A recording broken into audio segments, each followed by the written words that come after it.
Hello student, जय माता दी। कैसे आप लोग? मैं शर्मा सर आपका अपने यूट्यूब चैनल फिर से आप लोग का स्वागत करता हूं। तो चलिए आज हम लोग जो ऐसे क्लास 10th का कुछ ऐसे प्रश्नों को पढ़ेंगे जो हम लोग को बोर्ड एग्जाम में अधिकतर आता है। तो चलिए हम लोग का जो ऐसे बोर्ड एग्जाम आने में बहुत अभी लेट है, लेकिन इस प्रश्न को पढ़ने के बाद आप लोग जितनी भी एग्ज़ाम लिखेंगे उसमें यह एक प्रश्न आता है। तो आज मैं आप लोग को ऐसे द्विघात समीकरण में यह प्रश्न बताने वाला हूँ। तो सबसे पहले मूलों की प्रकृति हम लोग को जानना है, और मूलों की प्रकृति यदि सत्य है अर्थात वास्तविक हो तो उन्हें ऐसे ज्ञात करना है, मूल को दिखाना है। तो चलिए वह प्रश्न है क्या वो जानते हैं।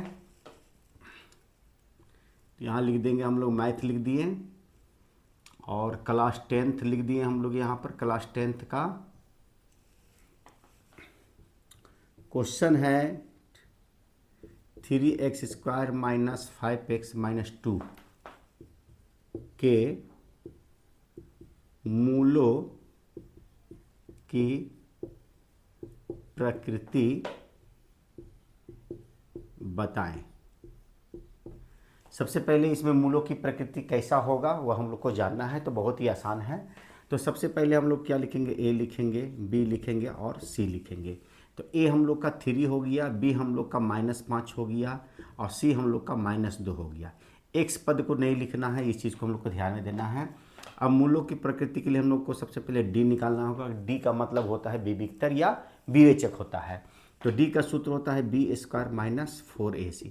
इसी से हम लोग को पता चलेगा कि यह मूलों की प्रकृति कैसा होगा, वास्तविक होगा, वास्तविक नहीं होगा, वास्तविक का बराबर होगा। इसी से हम लोग को पता चलेगा। तो चलिए सबसे पहले निकालते हैं, उसके बाद जानते हैं वास्तविक और अवास्तविक। तो b कितना दिया हुआ है, तो -5 दिया हुआ है, तो -5 का स्क्वायर लिख दिया। -4 गुने a है हम लोग का कितना है, तो 3 है, गुने सी कितना है, तो -2 है। अब 5 का स्क्वायर करेंगे तो 25 हो जाएगा, -4 या 12, 12 दूनी की 24 हो गया, और माइनस क्या हो गया, प्लस हो गया। इसको जोड़ दिया तो ये 49 आ गया। अभी देखिए ये प्लस में आया है। क्या में आया है? प्लस में। तो प्लस में आएगा तो मूल वास्तविक लिखेंगे। क्या लिखेंगे? मूल वास्तविक है। यही मूलों की प्रकृति हम लोग को निकल के आ गया। यही हम लोग का आंसर हो गया। यदि माइनस में आता तो मूल वास्तविक नहीं है लिखते यहाँ पर, और यदि 0 आता तो मूल वास्तविक और बराबर लिखते।